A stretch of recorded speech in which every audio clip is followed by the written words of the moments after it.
A tradirli non è stato, come spesso capita, il loro tag, la sigla, come in gergo i writer chiamano le firme, ma è stato il controllo di una pattuglia impegnata in zona in un servizio contro i furti. È stata sgominata così la LSP Lions Semonzo Plaza, composta da due quindicenni che si divertivano ad imbrattare gli edifici pubblici della zona.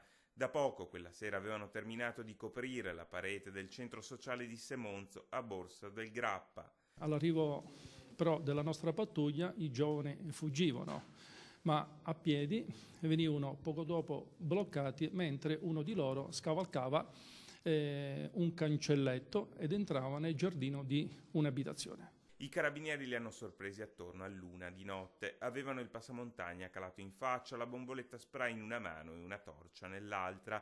In un primo istante le forze dell'ordine hanno ipotizzato si trattasse di due banditi, poi avvicinandosi e vedendo quelle bombolette hanno capito di non avere davanti dei ladri. Durante la perquisizione nello zainetto abbiamo scovato 17 bombolette spray di tutti i colori, pennarelli indelebili, un passamontagna che si calavano sul viso quando entravano in azione per non farsi riconoscere.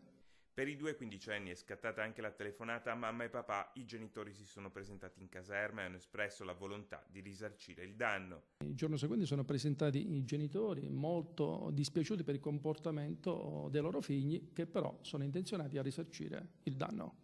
I carabinieri sono però convinti che potrebbero aver colpito anche altrove e invitano chi avesse subito danni a presentare denuncia.